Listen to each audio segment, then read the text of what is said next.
주 예수 그리스도의 종이라는 제목으로 오늘 야고보서 강해 이제 본격적으로 시작하도록 그렇게 하겠습니다. 야고보서는 서신입니다. 다시 말하면 편지라는 말입니다. 편지. 초대교회 당시에는요, 이 사도들이나 이런 교회 리더십을 가지고 있는 영적 지도자들이 이렇게 교회나 또는 개인에게 편지를 보냈어요. 그러면 그 편지들이 거의 회람서신용으로 사용이 됐습니다. 회람서신이라는 얘기는 무슨 얘기냐면 돌려본단 말이에요. 어떤 교회에 편지를 보내면, 예를 들면 사도 바울 선생님이 에베소 교회에 편지를 보내면 그 에베소 교회 성도들이 사도 바울 선생님의 그 편지를 성도들이 한 사람 한 사람 이렇게 돌려보는 거예요. 그렇게 해서 이렇게 전해졌던 그 편지들이 나중에 이제 성경을 이렇게 우리가 가지고 있는 이 성경으로 66권으로 이렇게 이제 편집을 할 때 이제 소위 캐논이라고 그래가지고 정경이라고 그러죠. 정경 속에 포함이 된 겁니다. 그래서 야고보서도 역시 마찬가지 야고보라고 하는 그런 사람이 쓴 편지입니다. 근데 고대에 쓰여진 편지들, 이 고대에 쓰여진 편지의 형식들은요, 그 편지의 서두에 꼭 누가 누구에게 이 편지를 쓴다. 그래서 발신자와 수신자를 먼저 밝히고 그리고 문안 인사를 하게 되어 있습니다. 그렇게 편지 형식이 되어 있어요. 그래서 오늘 이제 본문 1절에도 보면 그렇게 야고보 사도가 서두를 기록하고 있어요. 다 같이 한번 읽겠습니다. 다시 한번 시작. 하나님과 주 예수 그리스도의 종 야고보는 흩어져 있는 12지파에게 문안하노라. 먼저 발신자가 누구예요? 누구? 야고보. 그리고 수신자는요? 흩어져 있는 12지파. 그들에게 편지를 하면서 여러분 평안하셨습니까? 그렇게 인사를 하는 것입니다. 자, 먼저 오늘 본문에 야고보가 이 편지를 쓰고 있는데요. 도대체 이 야고보가 누군가 하는 것을 우리가 좀 확인할 필요가 있을 것 같아요. 이 편지를 쓴 사람이 누군가를 알아야 이 야고보서 전체의 성격이라든가 그리고 강조점 이런 것들을 우리가 확인할 수 있겠죠. 야고보라는 사람을 우리가 확인하기 위해서는 먼저 신약의 다른 성경들이 증언하는 이 야고보라는 인물이 어떤 인물인가를 좀 우리가 확인해 볼 필요가 있을 것 같습니다.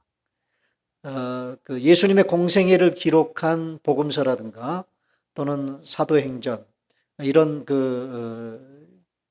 신약 성경을 보면 야고보라는 이름을 가지고 있는 사람들이 몇 사람 나와요. 예수님의 12제자 중에도 야고보가 있죠. 우레의 아들들이라고 말하는 세베대의 두 아들 누구죠? 세베대의 두 아들 누구? 야고보와 요한. 네? 야고보와 요한. 그래서 사도 야고보와 사도 요한. 이 두 사람은 형제죠. 그 중에 야고보라는 인물이 등장합니다. 네. 그런데 그 12사도 중에 세베대의 아들인 야고보, 그 야고보는 아닙니다. 오늘 본문에 야고보. 그 야고보 12사도 중에 한 사람인 야고보는요. 사도행전 12장에서 죽어요. 그러니까 12사도 중에 최초로 순교를 당한 그 순교를 당한 인물이 사도 야고보입니다. 사도 야고보.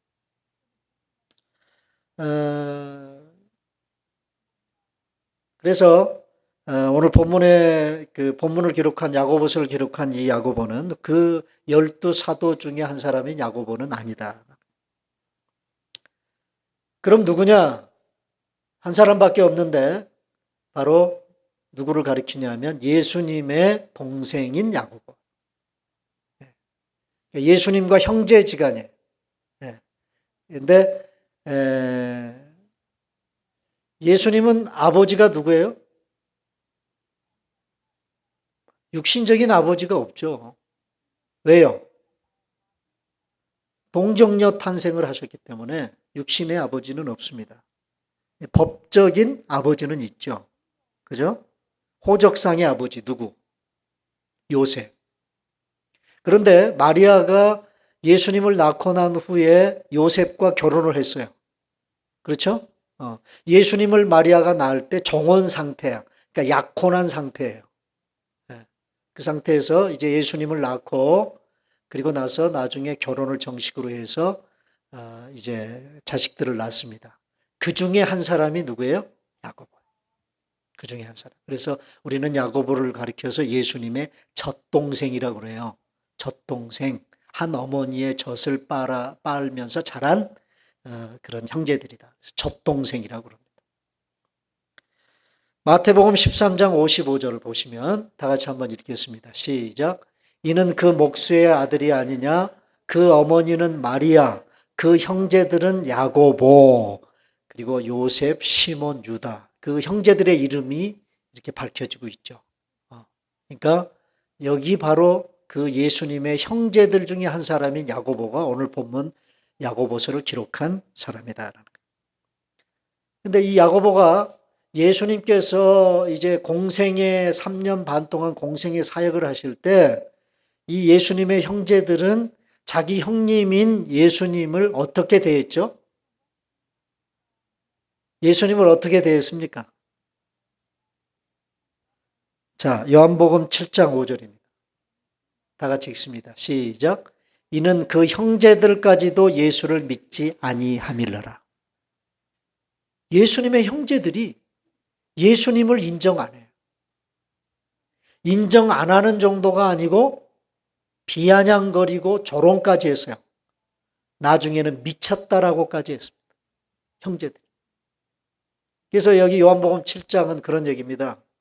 이제 유대인의 절기가 돌아왔어요. 유대인들의 절기가 돌아오면 유대인 남자들은 다 어디로 갑니까? 절기 지키기 위해서. 예루살렘 성전으로 갑니다.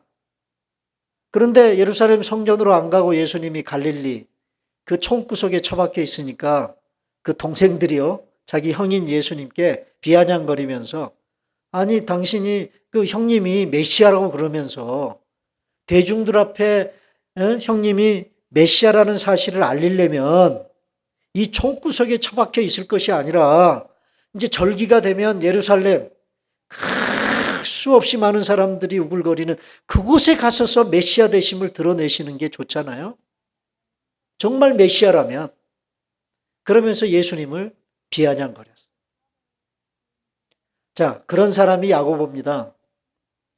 그런데요, 어느 한순간 성경을 우리가 읽다 보면 이 야고보를 사도행전에 가보면은 이 야고보를 사도행전이 아니고 갈라디아서 2장 9절을 보면요. 사도 바울 선생님이 이 야고보를 어떻게 얘기를 하느냐. 자, 9절 보세요. 갈라디아서 2장 9절 다 같이 읽겠습니다. 시작. 또 기둥같이 여기는 야고보와 게바와 요한도 자 여기까지. 여기서 기둥같이 여기는 야고보와 게바와 요한 이게 무슨 얘기냐면요. 당시 초대교회인 이 지상에 최초로 세워진 지상교회인 예루살렘 교회 그 예루살렘 교회의 지도자들을 세 사람 언급했어요. 근데 교회의 기둥과 같은 존재들이다. 기둥과 같은 교회를 떠받치는 기둥과 같은 그런 영적 지도자들이다. 그들 중에 한 사람이 누구예요? 야고보 그리고 게바. 여기 게바는 누구예요? 베드로 사도입니다. 베드로 그 다음에 요한은 사도 요한. 이 세 사람이 예루살렘 교회를 이끌어가는 영적 지도자들이었다. 자, 세 사람의 예루살렘 교회 영적 지도자들을 언급하는데 제일 먼저 등장하는 사람이 누구야? 야고보예요. 야고보. 그래서 우리가 왜 야고보를 사도 바울 선생님이 제일 먼저 예루살렘 교회의 영적 지도자로 앞세우고 있느냐? 이제 그 근거를요, 사도행전 15장에서 우리가 살펴볼 수 있어요. 사도행전 15장에 가보면요, 거기 무슨 얘기가 나오냐면, 예루살렘 그 교회에, 당시의 초대교회에 어떤 문제가 발생을 했느냐면, 그 대부분 그 예루살렘 교회에 출석하는 사람들은 유대인들이었습니다. 유대인들, 당시에는요. 그러니까 유대인들인데 기독교로 개종한 사람들이에요. 그런데 사도 바울 선생님이 이방인들에게 복음을 전하기 시작했어요. 그래서 사도 바울 선생님의 그 이방 선교를 위한 선교팀들이 제1차, 2차로 그 복음 전도를 해요. 그런데 사도행전 15장에 가보면 이방인들이 예수 믿고 주님 앞으로 돌아와서 교회에 출석을 하게 되니까 먼저 예수 믿고 교회 공동체를 이룬 유대인 기독교인들이 이방인들을 향해서 무슨 요구를 하느냐? 우리가 세례받은 것처럼, 우리가 할례를 받은 것처럼, 여러분 유대인 남자들은 다 할례를 받습니다. 우리도 할례를 받은 것처럼 이방인 저들도 교회의 공동체 일원이 되려면 할례를 받게 합시다. 이방인들에게 할례를 받게 하자고 이 유대인들이 박박 우겼습니다. 이 문제로 교회가 뭐가 생겼어요? 교회 갈등이 생겼어요. 그래서 이 갈등, 할례 문제로 갈등을 봉합하기 위해서 예루살렘 총회가 열렸습니다. 예루살렘 교회에 전체 성도들이 모여서 회의하는 총회가 열렸어요. 근데 그 총회의 의장이 누구냐? 여러분 누구였을 것 같아요? 바로 야고보였다. 그 의장 역할을 하는 사람이 야고보였어요. 아니, 어떻게 해서 야고보가 느닷없이 이렇게 변했을까? 에? 예수님을 인정도 안 하고 자기 형님인데도 불구하고 메시아로 받아들이지도 않고 그랬던 사람인데. 여러분, 사람이 잘 변해요, 안 변해요?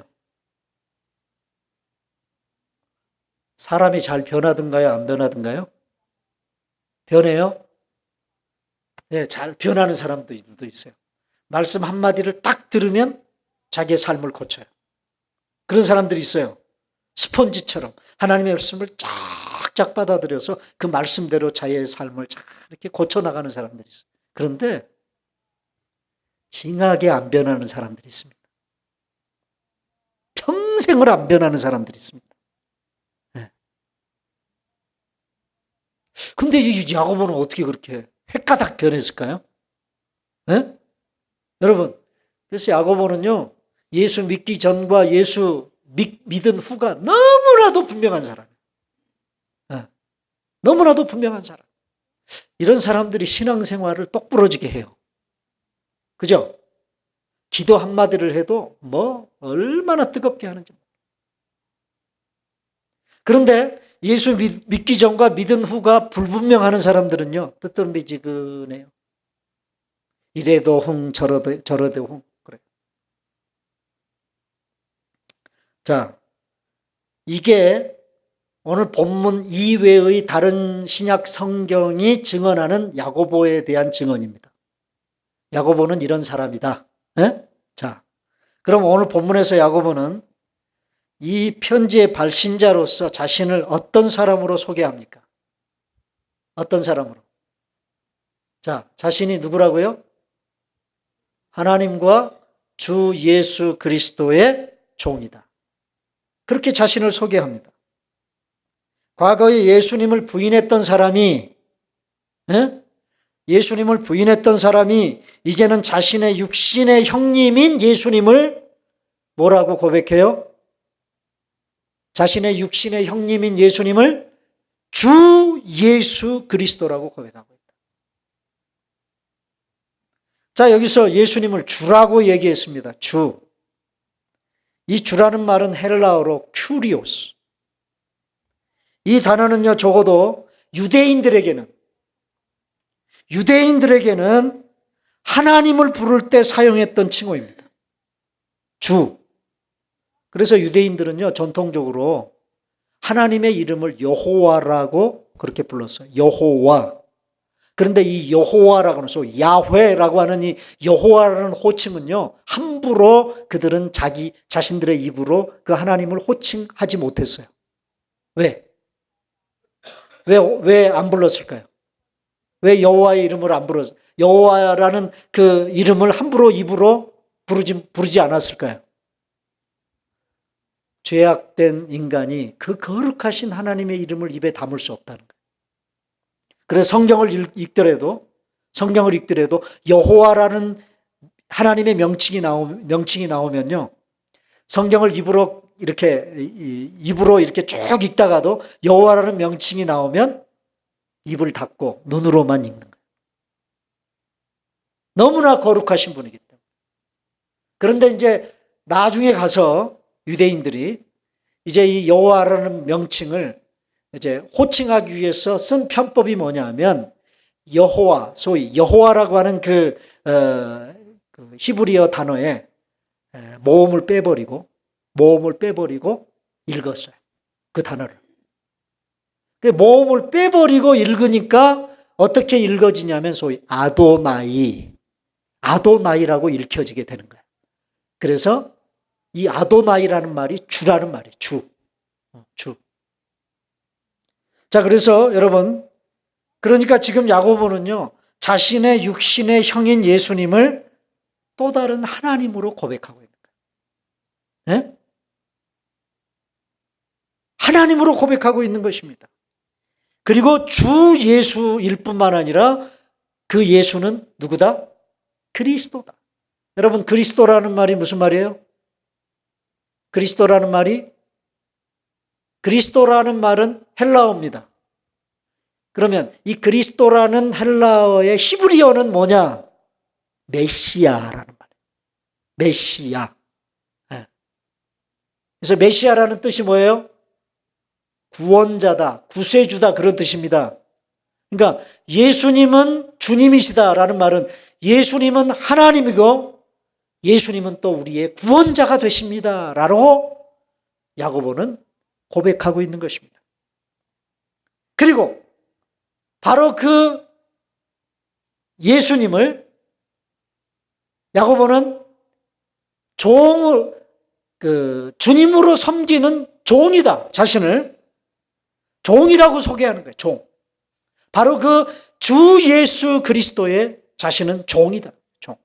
여기서 말하는 종은 둘로스, 헬라어로 둘로스라는 말인데 이 둘로스라는 단어는 노예라는 말이에요. 노예. 자신은 이제 우리 형님인 예수님의 하나님이 되시고 구원자가 되시는 예수님의 뭐로 살겠다는 거예요? 살고 있다는 거예요?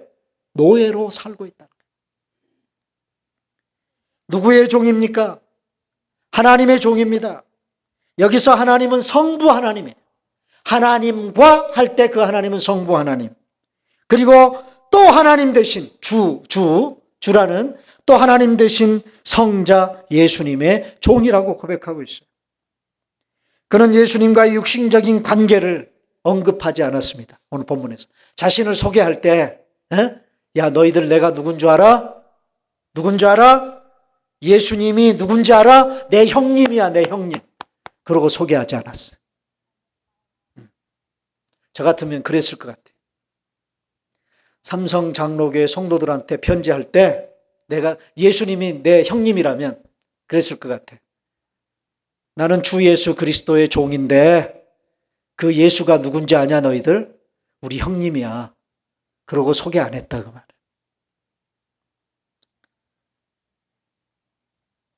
형님이 아닌 주님이라고 고백합니다. 그리고 자신을 그 형님의 종이라고 소개하고 있어요. 여러분, 이것은 가까운 가족 관계를 넘어서 예수님을 하나님과 동등한 섬김과 경배의 대상으로 본 거예요. 여러분, 어렸을 때부터 자기 형님을 보아왔습니다. 같이 밥을 먹고 같이 잠을 자고 그렇게 살아왔던 육신적인 형님이에요. 그런데 여러분, 그 형님을 여러분 한번 생각해 봐. 그 육신적인 형님을 하나님으로, 구원자로 그렇게 받아들이기가 쉬워요? 어떻게 보면 인간적으로 보면 이전에 야고보가 그 예수님을 향해서 미쳤다고 그러고 비아냥거리고 조롱하고 그랬던 그 모습이 어떻게 보면 자연스러울지도 몰라요. 네. 그런데도 그는 이렇게 자기 육신적인 형님을 하나님으로 그리고 또 메시아로 그렇게 인정하고 고백할 수 있는 그런 사람으로 바뀌어졌다 그 말이에요. 변화됐다 그 말이에요. 여기서 여러분 우리가 아주 중요한 포인트 하나를 짚고 넘어갈 필요가 있습니다. 야고보라는 사람이 어떻게 이런 사람이 됐을까요? 자, 아까 제가 그런 질문을 했어요. 사람이 바뀌기가 쉽지 않거든요. 네? 제가 목회를 해보지만 정말 자괴감이 들 정도로 목회하면서 힘든 부분이 뭐냐? 안 바뀌더라고요. 그게 제일 목회하면서 힘든 부분이에요. 제자 훈련을 해도 안 바뀌어요. 잘 안 바뀐다는 게 사람입니다. 변화되기가 참 힘들어요. 그래서 제가 내린 결론이 뭐냐? 사람의 힘으로는 안 된다. 목사인 이동훈 목사인 내가 저 사람을 바꿀 수 없다는 결론이에요. 그러면 누가 야고보처럼 바꿀 수 있어요? 누가? 우리 주님만이 바꿀 수 있다는 결론이에요. 그래서 제자 훈련을 해도 이동훈 목사의 제자를 만드는 것이 아니라 진정한 주님의 제자가 되면 바뀐다. 주님의 제자가 됩니다. 야고보가 이렇게 바뀐 거는요, 두 가지 사건 때문이에요. 당시 초대교회에 주님을 따르던 사람이 변화된 계기가 거의 대부분 이 두 가지 사건 때문에 그렇습니다. 첫 번째 사건이 뭐냐? 예수 그리스도의 부활 사건이에요. 네? 예수 그리스도의 부활 사건. 부활하신 주님께서 야고보를 이렇게 변화시켰어요. 여러분, 예수님이 부활하신 후에 다시 살아나신 후에 야고보, 이 자기 동생인 야고보를 만났을까요? 안 만났을까요? 만났을까요? 안 만났을까요? 자, 봅시다. 고린도전서 15장 7절. 다 같이 읽습니다. 시작. 그 후에 야고보에게 보이셨으며 그 후에 모든 사도에게와. 자, 부활하신 주님께서 야고보에게 보이셨다, 안 보이셨다? 야고보를 만나셨어요. 여러분, 고린도서 15장을 우리가 일반적으로 그 별칭을 붙이죠? 무슨 장? 고린도전서 13장은 사랑장, 고린도전서 15장은 부활장이라고 그러잖아요. 부활장. 사도 바울 선생님이 부활에 관해서 쭉 얘기를 하지 않습니까? 그래서 예수님이 부활하신 후에 만나셨던 사람들의 이름을 쭉 리스트를 쭉 얘기합니다. 제일 처음에 등장하는 사람의 이름이 게바, 베드로에게 나타나시고 그리고 사도들에게 12사도에게 나타나시고 그리고 500여 형제에게 나타나시고 그리고 그 후에 야고보에게 보이셨다. 그리고 제일 마지막에 만삭되어 태어나지 못한 팔싹둥이 같은 자기에게까지 예수님이 나타나서 보이셨다. 그런 얘기를 하는 장면에 야고보를 부활하신 주님이 만났다는 얘기를 특별히 언급하고 있어요. 자, 예수님 부활 사건이 있기 전까지 야고보는 예수님을 인정했어요? 안 했어요? 인정 안 했어요. 메시아로 인정 안 했어요. 그런데 분명히 십자가에 못 박혀 죽어서 장사까지 지냈는데도 불구하고 그 자기 형님이 다시 살아나서 자기 앞에 나타났다. 이게 보통 사건이에요? 여기에 엄청난 변화의 역사가 일어나는 거야. 여러분, 마찬가지예요. 예수님의 부활을 믿으면 우리에게도 이런 기적이 나타나요. 이런 기적이 나타나요. 또 한 가지 사건이 뭐냐? 성령 강림을 체험하는 거예요. 성령 강림을 체험하는 거예요. 그러니까 야고보를 이렇게 변화시킨 계기는 성령님께서 그를 변화시켰다. 자, 사도행전 1장 14절입니다. 다 같이 시작. 여자들과 예수의 어머니 마리아와 예수의 아우들과 더불어 마음을 같이하여 오로지 기도에 힘쓰더라. 자, 이 얘기가 무슨 얘기냐면 사도행전 1장에는 부활하신 예수님께서 제자들을 만나서 사도행전 1장 8절에 오직 성령이 너희에게 임하시면 너희가 권능을 받고 예루살렘과 온 유다와 사마리아 땅끝까지 이르러 너희들이 내 증인이 될 거야. 그 말씀을 하신 다음에 그 성령을 너희들이 받기 위해서 예루살렘을 떠나지 말아라.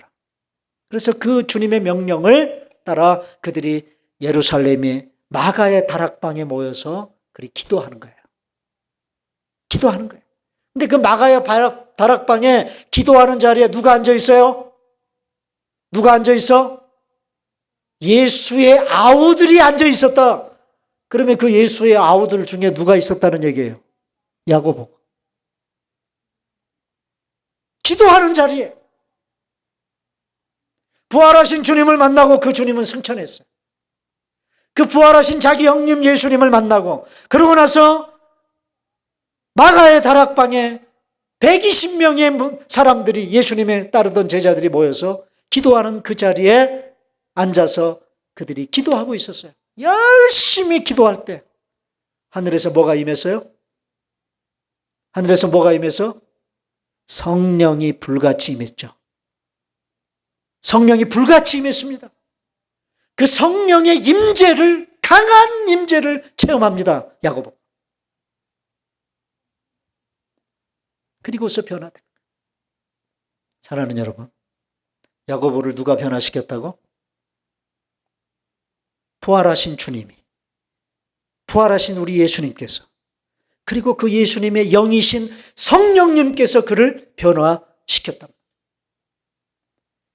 부활하신 주님을 만나고 형제들과 함께 기도하던 자리에서 강력한 성령 강림의 임재를 경험한 야고보는 자신의 형님인 예수님의 노예로 살고 죽는 것을 최고의 행복으로 생각을 했어요.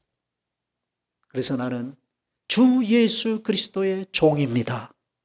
그렇게 당당하게 자기를 소개할 수 있었던 겁니다. 예수님을 미쳤다고 비난했던 사람이 예수를 구주로 받아들인 것입니다. 여러분, 이게 기적 중에 기적입니다. 여러분, 야고보가 변화된 것은 기적 중에 기적이에요. 그러면 내가 예수 믿은 것은요?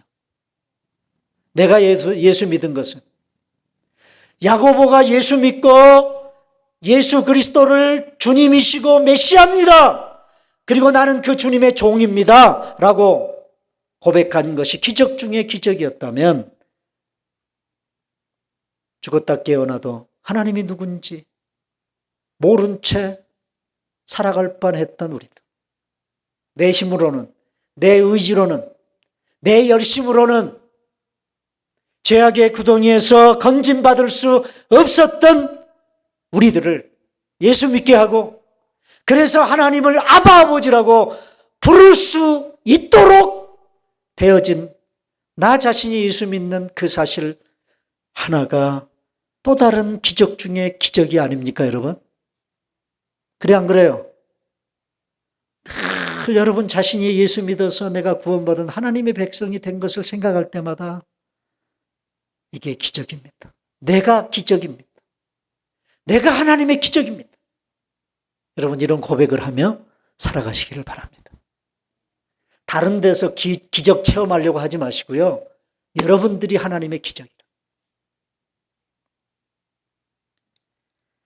자, 이제 야고보는 지금 자신이 쓰고 있는 이 편지를 받아볼 사람들에 대해서 두 번째로 언급합니다. 자, 다시 1절을 보면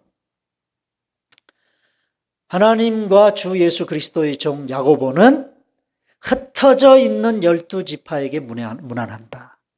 이 편지를, 자신이 쓴 편지를 받는 사람들을 어떤 사람들이라고 얘기하느냐? 흩어져 있는 12지파라고 얘기를 하고 있어요. 자, 여기 12지파는요, 유대인들을 가리키는 말입니다. 유대인들. 그러니까 여기 본문에 등장하는 이 유대인들은 12지파들은요, 유대교 사람들이었는데, 원래는 유대교에 속한 사람들이었는데, 예수 그리스도의 복음을 믿고 기독교로 개종한 사람. 네? 기독교로 개종한 사람. 더 구체적으로 이들은 유대교에서 기독교로 개종한 유대 크리스찬들. 유대 크리스찬.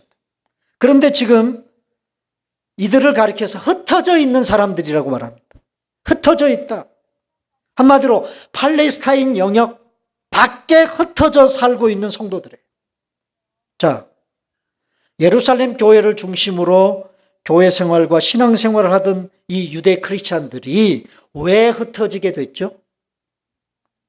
왜 뿔뿔이 흩어졌습니까? 자, 그 사건을 우리가 기억하려면 사도행전 8장으로 가야 돼요. 사도행전 8장. 자, 사도행전 8장 1절을 보면 이런 말이 나와요. 다 같이 읽습니다. 시작. 사울은 그가 죽임당함을 마땅히 여기더라. 자, 여기까지. 여기서 사울은 누구예요? 여기 사울이 누굽니까? 바울입니다. 사도 바울 선생님이에요. 사도 바울 선생님이 다메섹 도상에서 부활하신 주님 만나기 전에 그의 이름이 사울이었어요. 그렇죠? 그래서 사울이라고 언급한 겁니다. 근데 그 사울이 그가 죽임당함을 마땅히, 여기서 그는 누굴까요? 누굴까요? 스데반 집사님이에요. 스데반 집사님이 유대인들에게 복음 전하다가 돌로 쳐 죽임을 당하죠. 그렇죠? 그래서 순교를 당합니다. 초대교회 예루살렘 교회 7 집사 중에 한 사람인 스데반 집사님이 순교를 당합니다. 초대교회 최초의 순교자. 야, 여러분. 초대교회 성도들 중에 최초로 순교당한 사람이 성직자가 아니고 평신도라는 사람이, 평신도라는 사실이 여러분 놀랍지 않습니까? 스데반 집사님이, 안수 집사님이에요. 그 스데반 집사님이 돌로 쳐 죽임을 당했어요.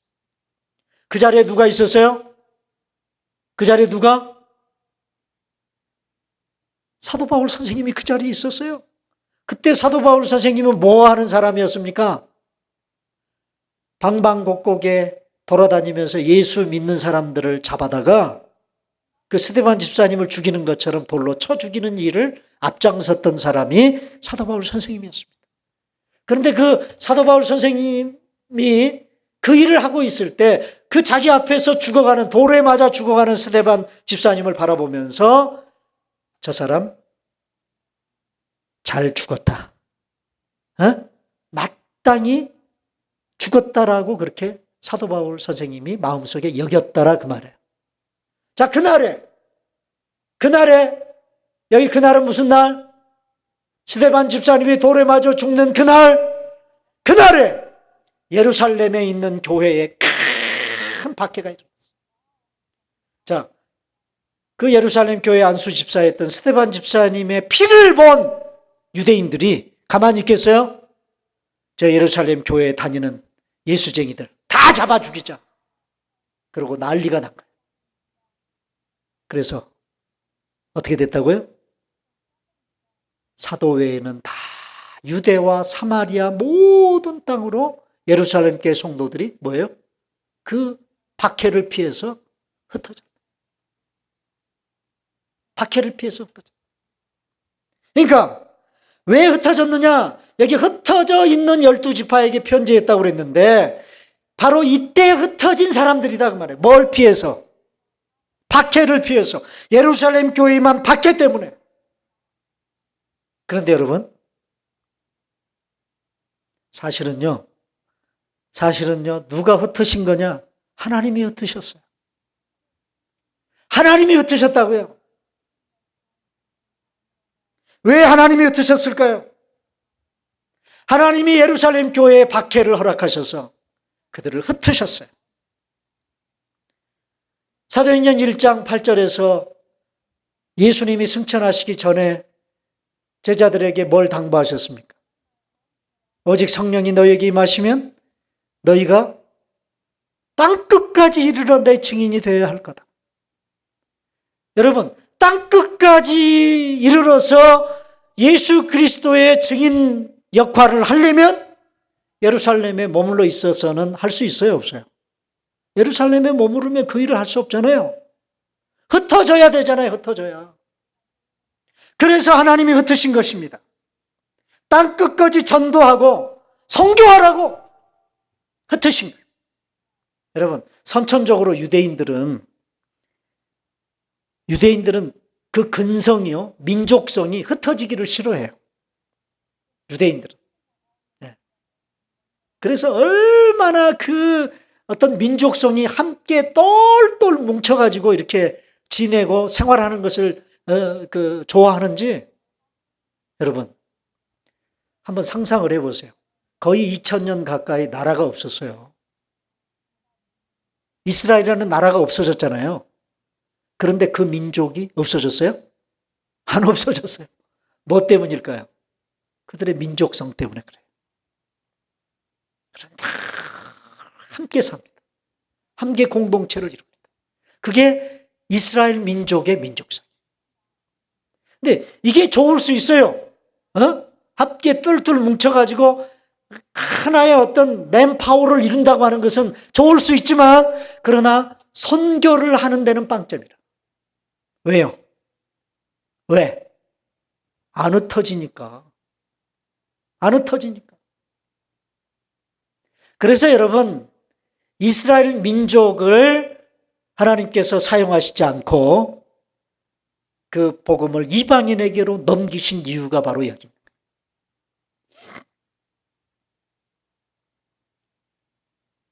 자기들끼리는 잘 뭉쳤습니다. 그래서 여러분 사도행전 그 서도 2장서부터 그 초대교회의 면모를 바라보면 초대교회가 얼마나 잘 모이는지 몰라요. 모이는 교회의 모습은 100점이에요. 100점. 모이면 뭐 했어요? 예루살렘 교회 초대교회가 모이면 뭐 했습니까?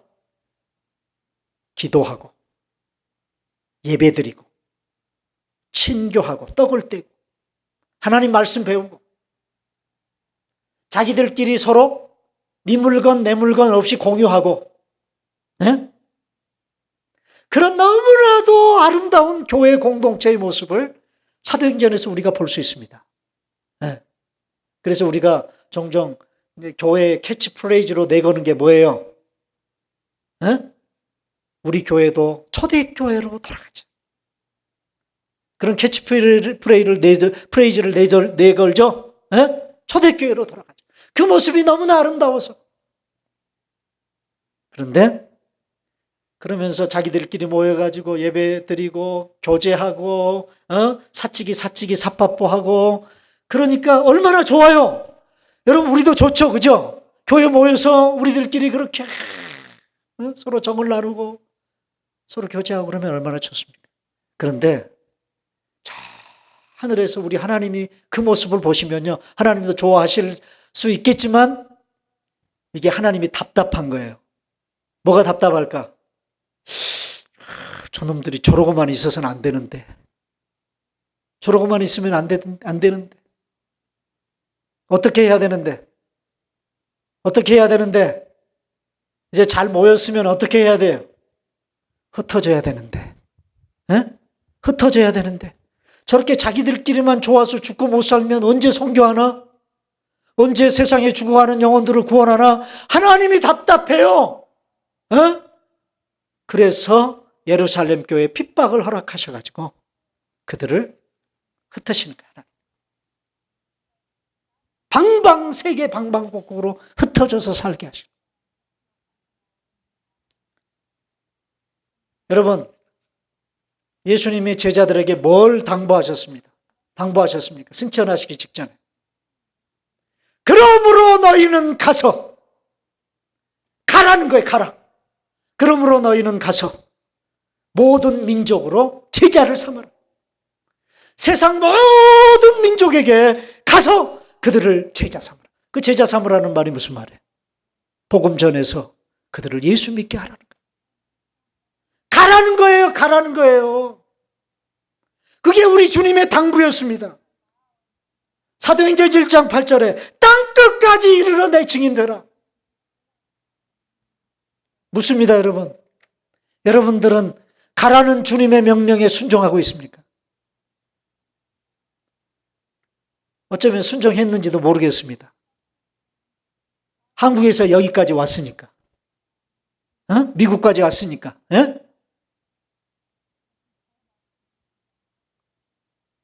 땅끝까지 가라! 그 명령에 오늘 저와 여러분들은, 우리 교회는 순종하고 있나요? 여기가 좋사오니. 여러분, 우리 하나님은요, 그렇게 너무나도 아름다운 모습으로 그렇게 초대교회를 이루고 있는 그 예루살렘 교회 울타리를 과감하게 걷어내셨어요. 교회 울타리를 걷어치워버리셨어요. 우리 하나님께서. 그리고 그들을 향해서 가라! 흩어져라! 흩어져라!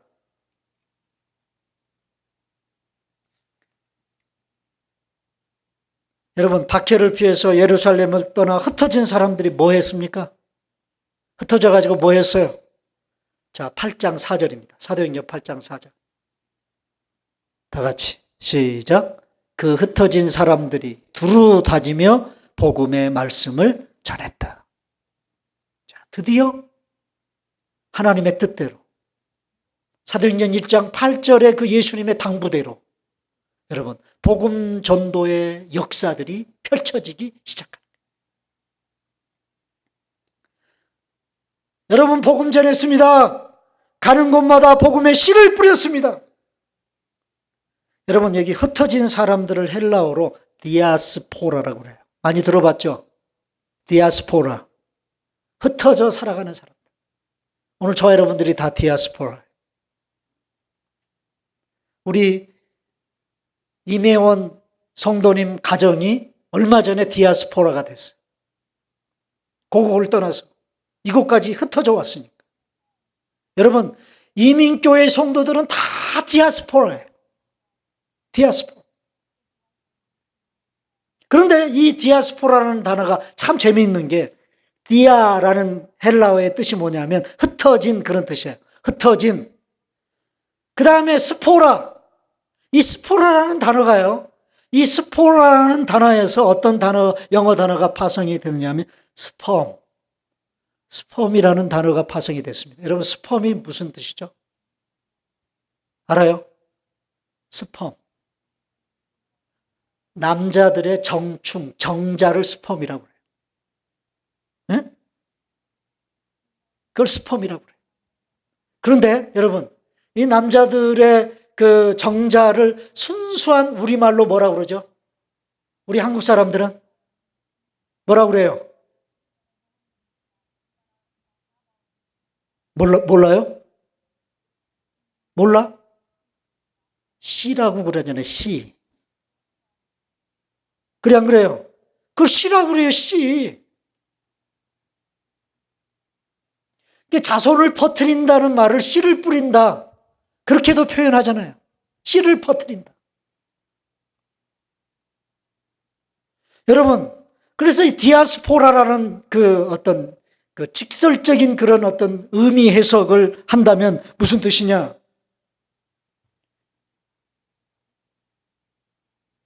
생명을 세상 만방에 퍼뜨리기 위해서 복음의 씨가 되어서 세상 방방곡곡에 흩어져 있는 사람들, 그런 의미가 바로 뭐예요?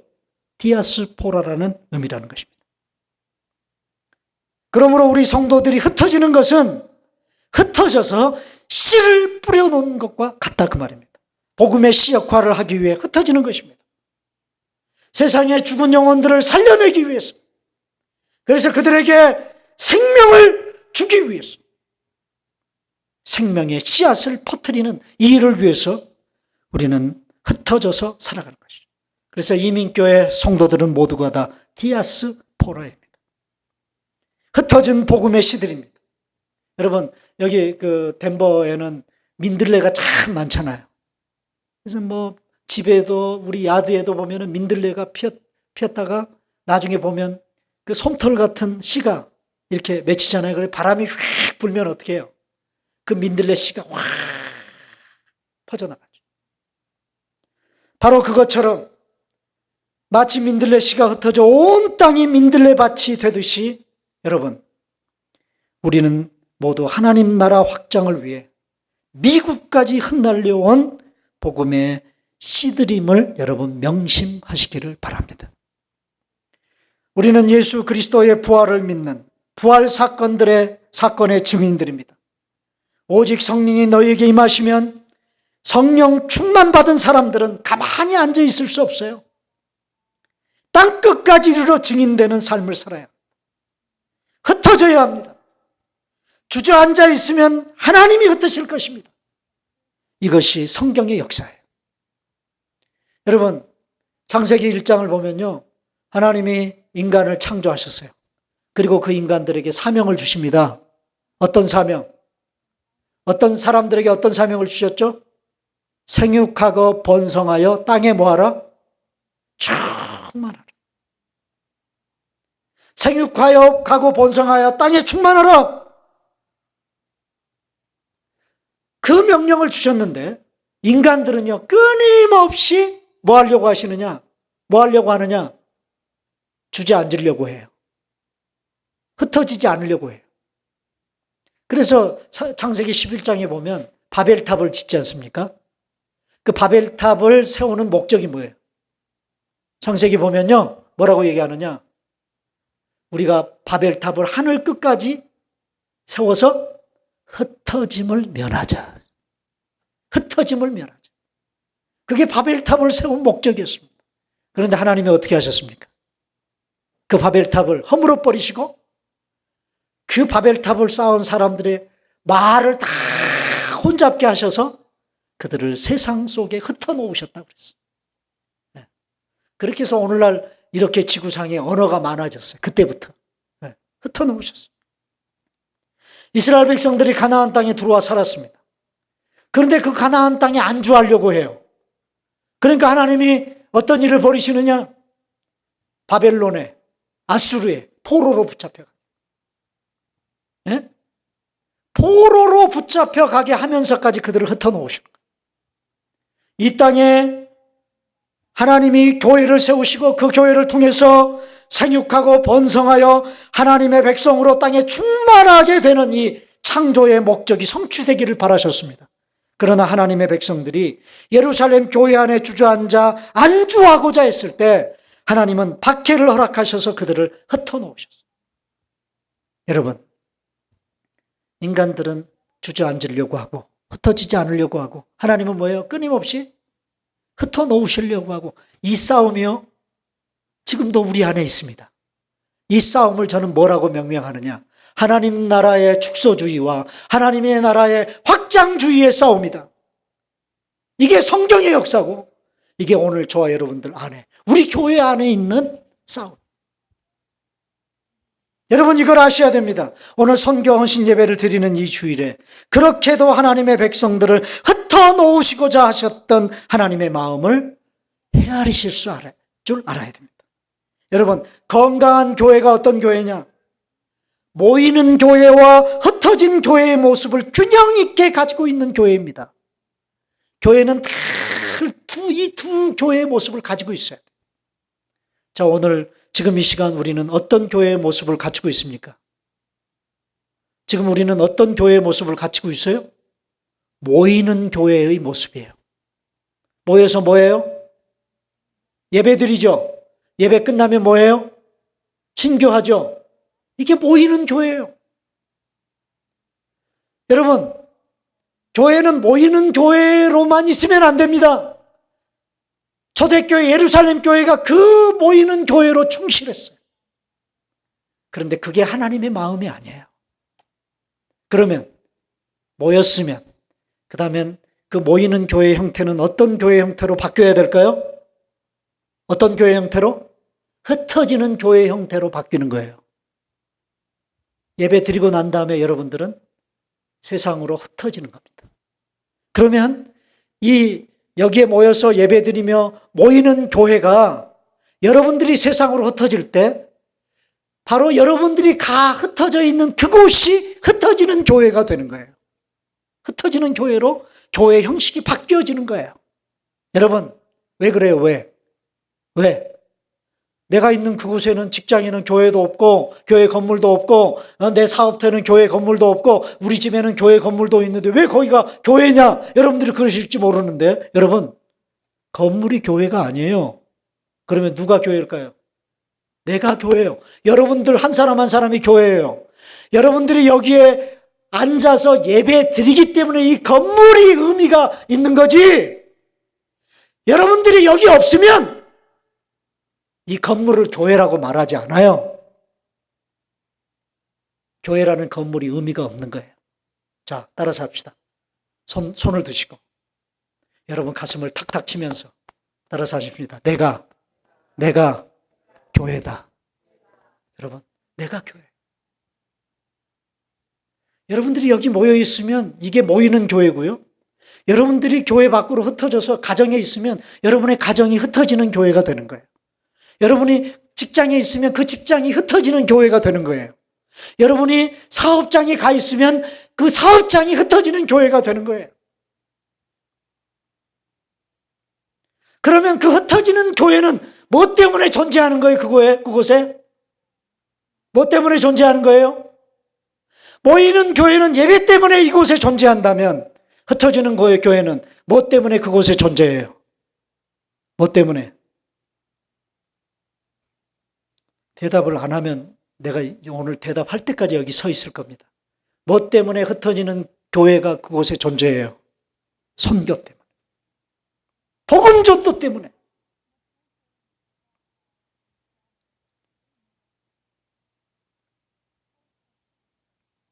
사랑하는 여러분, 예배 드려서 모였으면 흩어져야 합니다. 어디로? 세상으로, 땅끝을 향해 무엇을 위해서? 예수 그리스도의 주되심을 선포하기 위해서, 예수 그리스도의 부활을 증거하기 위해서, 그래서 하나님의 나라를 확장시키기 위해서입니다. 그러면 여러분 적어도 여러분들이요, 내가 구금성 선교사님처럼 이라크까지 가서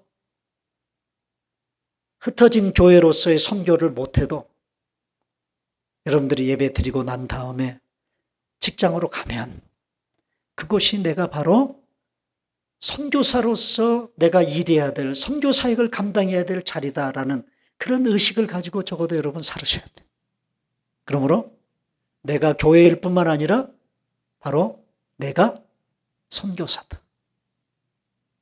여러분의 삶의 현장에서의 선교사다. 주의 복음을 증거해야 될 흩어진 선교사다라는 그런 의식으로 여러분 살아가시기를 바랍니다.